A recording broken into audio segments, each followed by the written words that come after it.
he left LeBron off the list. Here's Steph's list: Magic Johnson, Michael Jordan, Dirk Nowitzki, and Shaq. All right, Shannon, you first. How big of a problem do you have with this? I got zero problem with it. LeBron doesn't have to be on everybody's list. We got to stop. We have to stop thinking someone is sliding or being disrespectful to LeBron if they leave them off their list. That's his list. I still believe LeBron is the GOAT. I believe LeBron is the greatest basketball player ever.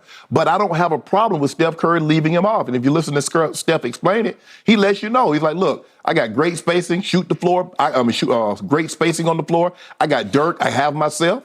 I got a guy in Magic that can make all the passes, the greatest point guard of all time. I got Michael that hit the mid-range, can also drive the ball. And I got Shaq. Shaq gonna hold it down in the paint. Should Kareem or Will or Bill Russell family feel slighted? Hell, Klay Thompson. Bruh, we won 4 championships together. You ain't got me on your starting 5? No. Draymond, you ain't got Drake? No. It's okay. It's not a... I don't think they think they were going to be on the starting 5. Skip, look, it seems to me that he's putting a list together. It's like, I'm putting my list together. I'm actually trying to win a game, as opposed to just throwing guys together and say, well, this guy was the best guy at this position, this was the best guy at that position, and the team doesn't fit. So I got no problem whatsoever with Steph Curry leaving LeBron James off of his list. If you want a starting 5 to put LeBron, start your 5 and put LeBron on your list. But I don't have a problem. Would he be on my list? Absolutely. But I would probably have my starting 5 would be Magic, Jordan, Tim Duncan, Kareem, and LeBron. That would be my starting 5. But that's my starting 5. Now, how good is that? Tim Duncan's on the block. Kareem's going to be on the block. Ain't none of those guys. Tim can shoot the mid-range, but that, he preferred to play with his back to the basket. Kareem definitely played with his back to the basket. So it's probably not the best fit. But that's what would be my starting 5. And I ain't got no problem with Steph Curry's starting 5. But I ain't trying to win no game. I just like best players. So you would have Kareem over Shaq in your starting 5? I would, yeah. And you would have LeBron over Kobe in your starting 5? Yeah, I put LeBron at the small forward. I put Tim at the power forward, and I put Jordan at the 2. I put Magic at the point. Okay. And you obviously would not have Steph Curry in your all-time starting 5? Because I'm not putting him in over Jordan. I'm not putting him over Kareem. Okay. But I still think, if somebody put Steph in the starting 5, I mean, I ain't got no problem with it. I would. But I had a problem with this whole premise because I'm reading the story and it says that Steph was on the list to begin with. So the former back-to-back MVP had to just pick 4 teammates he wanted to run with. And I'm like, he was? How did he get on the list? Or is it just assumed he would put himself in the starting 5? He's in there. I don't know. Sometimes you say, okay, now I'm your starting 5. And the first thing they ask, can I include myself? And they're like, yeah, you can if you want to. Say, no, I'm going to leave myself out. And that's what a lot of times they leave themselves out. But I like the fact that Steph Curry put himself in there. Hell, I wish more people put themselves on the starting 5. You ask Brady going to probably say, it's probably going to be Joe or somebody. No, put yourself on the list. You deserve to be on the list. Okay, good. Now, why did he leave LeBron off? Remember back in the day when they first began to compete against each other in finals back in 2015? Yeah. There was much written about, much speculated about this sort of jealousy or resentment that began to emanate between, it was coming from Steph to LeBron because LeBron was already obviously established.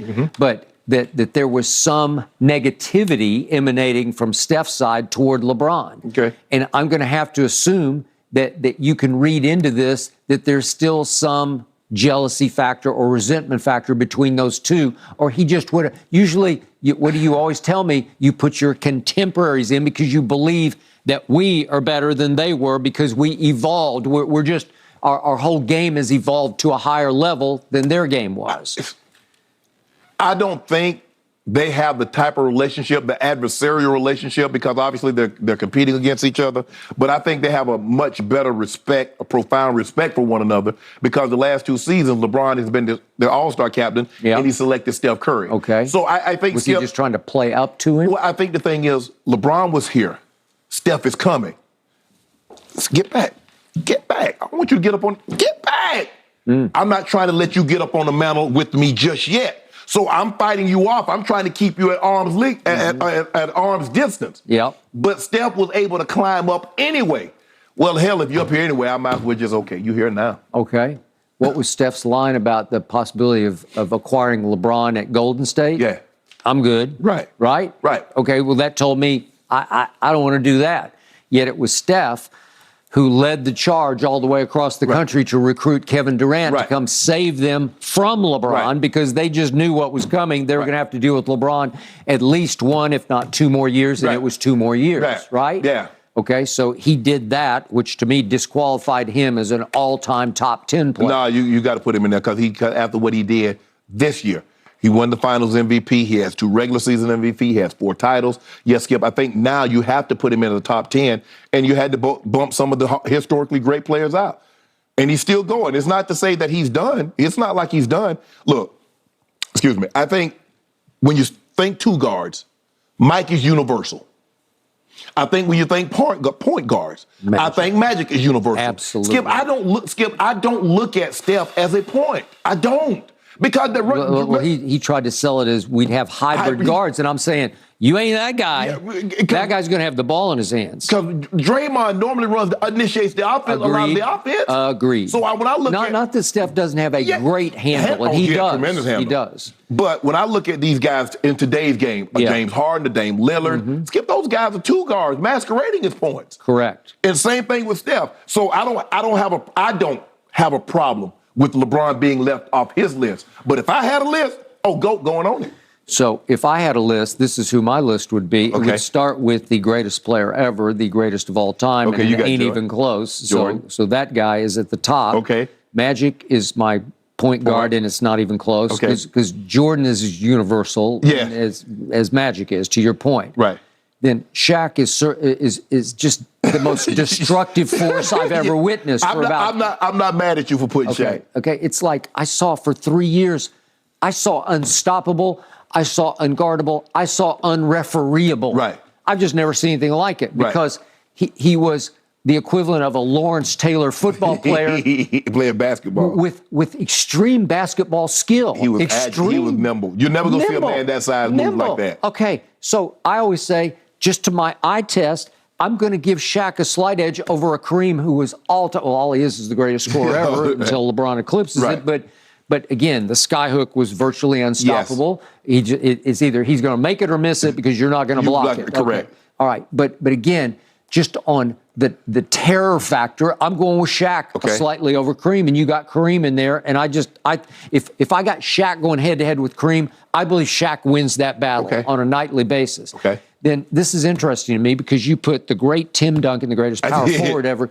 you put him in, and I want to put him in just because I'm a longtime Spurs fan, and he belongs in here. But if I'm actually trying to do a starting 5 that will work together, run together, I don't know if he and Shaq are the best fit together because they do too much of the same thing. Both on the block. They need to camp, and I don't need 2 campers, right? Right. I'm not sure about that, but Duncan is great at what he did, and he's in my. I have him in my top 5. 1, 2, 3, 4. I've got him 5th all time in my all-time top 10. Okay, but I got Kobe as my other shooting guard, my other wing. So I got Jordan and Kobe on the wings. Okay. And if I want to do fit, I'm going with your favorite player when you were a kid. I'm going Larry Joe Bird in my starting lineup just because I've got Jordan and Kobe on the wings. I got Shaq commanding the paint. Magic obviously is the point guard, but if I got Bird as my swing man, my sort of power forward at 6'9", and just, you want to talk about a great passer and scorer and just all around know how to play basketball player, clutch. Yeah. I mean, I think I would stick him. If I wanted to have an invincible starting 5, that's my starting 5, and Tim Duncan would have to be my 6th man. No, they just showed, I was watching the clip of Larry Bird. He played Portland, and he scored 47 points with his left hand. And they said, he said, I was saving the right for the Lakers. So, Skip, I mean, look, I agree with you. I think when you say, okay, who's your all-time great, who's your best point guard? Magic's going to check. Who's your best 2 guard? Jordan's going to check. Who's the best power forward, Skip? I believe Tim Duncan is going to check, considering the 5 titles, the MVPs, the Finals MVP. I believe he checks that. It came real close to 6. Correct. Now, here's where it gets interesting. I believe LeBron James is the greatest small forward. You think it's Larry Bird. I'm sure Kevin Durant is going to get some of that. Now, here's the thing, though, Skip. When it's all said and done, will Tim Duncan still be universal, or will Giannis swipe some of that? Maybe some down the road. But where it's all over the place, Skip, is the center. Because some people got Wilt, some people got Shaq, some people got Mr. Russell, some people got Kareem. That is the one position. I would go with Mr. Russell, except he's only 6'9". Right.